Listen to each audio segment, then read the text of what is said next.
Game threes on Friday night. The game threes continue. We got the site changes and we got some great betting opportunities. I'm going to give you free plays and analysis for all three Friday night primetime NBA games right here, right now. Hi, this is Steve Merril, WagerTalk.com, right back here on WagerTalk TV. And game threes are always intriguing because historically teams down 0-2 that return home get a nice bump in game three. But the betting public and the odds makers have caught on to this in recent years, and we often see some extreme line adjustments. But that's really not the case in game three for Boston Orlando. And there's a few reasons why. First of all, Boston is a Class A world champ. Orlando is a team that's lucky to be in the postseason. So do we trust the Magic at just plus 5.5? Could they steal the win? Well, I'd lean towards the Magic here in game three. A couple reasons why. First of all, teams down 0-2 normally play their best game of the series, especially when they're the inferior team in game three. It often happens in game two as well. And I talked about this game because I'm doing, once again, every NBA playoff game every day for the next 2 months. Thumbs up, like, comment below if you're finding it useful. But I told you that the Magic probably would show up in game two, and they did. They lost, but they covered as just a 9-point dog. They got the cover, closed at plus 10, so just a bit inside of the closing number. And I think they can do so again here. The thing with the Celtics is when they show up focused. And keep in mind, Boston has had a tendency, especially in game twos in recent years, to take their foot off the gas. But it was a little less likely in this game, too, because Jason Tatum did not play. And right after I recorded the video the other night, I had to come back in and do a little addendum in the video, if you noticed, and tell you that, well, Tatum has been downgraded to unlikely to play at 4 o'clock Eastern. And now, as I do the video here on Thursday afternoon, day before, getting nice and early for you, Tatum is listed as questionable with that wrist injury. And you got to figure, up 2-0, site change. If they didn't play him the other night, are they going to maybe force him here on Friday? So I really think 50-50 if Tatum goes, maybe even a little less. And that's another reason why there could be some value with the Magic. I thought Boston would play well without him, and they did. They're now 9-2, I believe, this season without Tatum. But 2 of those losses, both of them, actually came to the Orlando Magic this season. So let's lean our Magic here, plus 5.5. If they can keep a game close, it's going to be this one. Otherwise, they probably get swept. And the Celtics, as I've said, over the last few years, even their championship runs, they have had a clunker like in one game every series. It wasn't game 2 the other night. Maybe it'll be game 3 here. And the reason is because they live and die by the three-point shot. And when you have three-point variance, especially with a site change, it could pop up here.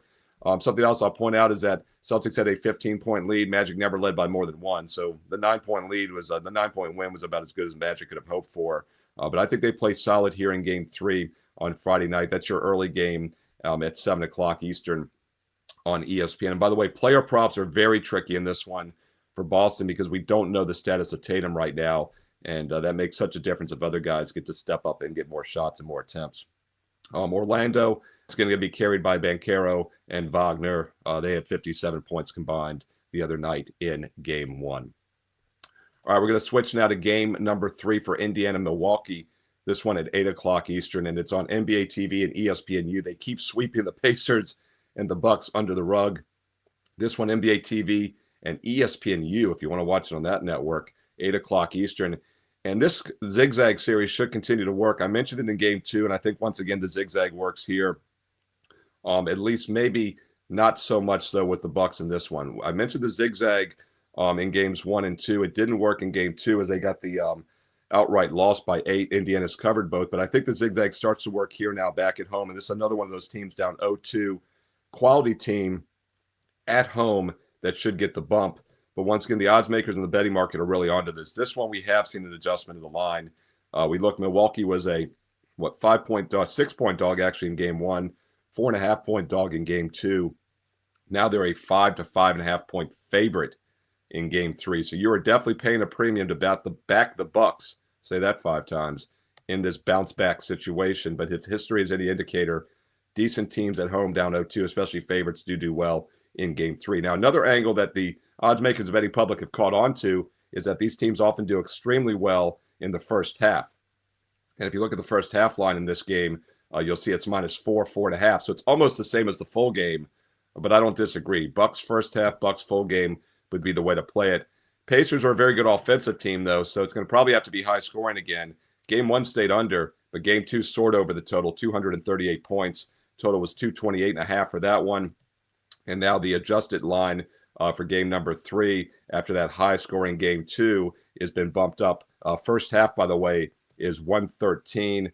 Full game line now all the way up a little bit higher to about 230.5, 231. So adjustments to the side in total, but they both make sense. I look for Milwaukee to have a good offensive game at home in game 3. And finally, let's get to your late night game here. Quick reminder, if you want to get all of my personal best bets each and every day for about $1 a play, use promo code SM365. It's available on my page right now. It gets you an instant $811 discount and gets you a full year of all sport, all access.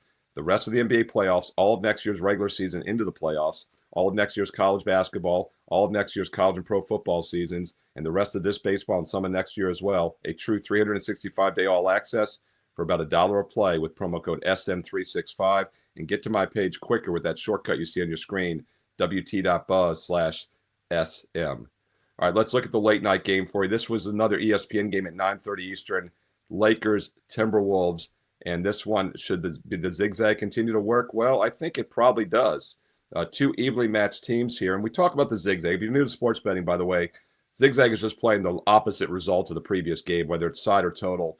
And in the NBA playoffs, we don't just automatically play the zigzag, but we do look for a bounce back from quality teams. I think both the Lakers and the T-Wolves are quality teams in this series.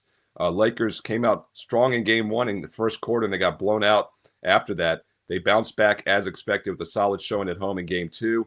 I think the T-Wolves now bounce back with that solid showing here in game 3. And we get some value, -3, basic straight-up win situation, nothing crazy. This line not nearly as inflated as that Milwaukee line appears to be. And I do think this is going to be a back-and-forth series. Lakers got them in game 2, but I look for the T-Wolves to bounce back in game 3. Something I talk about is advanced stats. I look at the NBA advanced stats, efficiency ratings, net rating, but not only for the season, I'd like to also look at the final 15 games, which encompasses basically the last month or so of the regular season. Minnesota Timberwolves have the 4th best net rating in the NBA to finish the season. They played some really good basketball down the stretch, starting to get a little healthier, and offensively they were very strong as well, the 5th best offensive efficiency down the stretch. In contrast, the Lakers' 12th offense and their net rating to finish the last 15 games was much farther down the list at 19th. Now, they do some load management, obviously. I think the Lakers are better than that. But my point is the T-Wolves were one of the better teams in the league. They played a lot better than their overall seasonal stats and numbers indicate. I think the zigzag is going to continue to work pretty well in this series, which means Minnesota most likely bounces back as a 3-point favorite in this game on Friday night. If you look at the Timberwolves, by the way, for some team totals, or team player props, rather, as far as game 2, Randall had a huge game, 27 points, 9 for 17 shooting. Edwards had 25. As you know, I'm not a big Randall fan in general. I think he's an overrated superstar, but those two guys carried him in game 2, and it's a little bit of a coincidence. They lose game 2 with Randall having a big night. So I look for some other guys to do some heavy lifting maybe, but Anthony Edwards is going to probably have to have a huge game for the Timberwolves to do well. So like his player prop over on Friday night. All right, there you go. Quick hitter fashion. Look, 3 games, try to get them in fast for you. Doing my handicapping here on my personal best bets for these games, the ones I like the best on my page for Friday at WagerTalk.com. And don't forget, you get the rest of the NBA playoffs right now for just $185. You get the NFL and college football early bird specials combined for $777. It's an NFL draft special through Saturday. Or you can add all of next year's NBA regular season, all of next year's college basketball season, the rest of this year's baseball, some of next year's, for about $200 more when you use promo code SM365. And the reason is it's an instant $811 discount, which gets it down to $3 a day and just about $1 a play. That's all sports, all access. This time last year, we went on a monster run. Number 1 in the NBA last year, fantastic playoffs as always. Number 1 in baseball best bet profit last year. And by the end of August last summer, we'd already doubled our bankroll, up over 100 units already by the end of August last summer. And we're looking to do it again. As I record this video, we're on a current 80% run this week. 8-2 best bet run the last 4 days and nights. We're heating up again at the exact same time. Why not get on board? If you've been waiting to take a true investment approach, now is the perfect time to do so, and use promo code SM365 for an instant $811 discount. Gets it down to about $1 a play for all year, 365 days of all access. Steve Merril, WagerTalk.com, and get there quicker with shortcut wt.buzz/SM. Be sure to check out also a bonus free play every day. I'm very selective, 2 to 3 best bets on average. It means that last cut that just misses my best bet card is still a strong opinion. I put that up for free for everybody. So get a bonus free play. Check out the special offers and promo codes. Check out the best bets. And also check out the last 20 best bets recapped each and every day a rolling recap, win or lose. I post my best bets each and every day for everyone to see afterwards. You can click on them to read the analysis as well. Steve Merril, WagerTalk.com, and get there quicker, wt.buzz/SM. Don't forget to follow me on social media as well, at Steve Merril, 2 R's, 1 L, at Steve Merril on X and Instagram. And if you're finding these free play videos useful, do me a couple quick favors on the way out. Thumbs up, like, and positive comments below. The more positive comments, the more free play videos I will do each and every day for this basketball and baseball summer, all the way until football starts next year. And you know we'll have a ton of football videos as well. So once again, I do truly read the comments and I reply back. What are your thoughts on these 3 games Friday night? Sides, totals, player props. What are you looking at? Hey, include some analysis if you have time. Let's learn and earn and win together here on Wager Talk TV. And once again, make sure you've clicked subscribe. I know you probably have. We have over 200,000 subscribers now as part of the family, free here on Wager Talk TV. But just double check. Make sure you've clicked subscribe and consider hitting that bell as well. You click that bell, you get an instant alert so you know when this free play video is up each and every day of the NBA playoffs, because I will continue to do each and every game this NBA postseason for you free right here on Wager Talk TV. And stay tuned to Wager Talk TV because you also know there's more free play videos coming up next.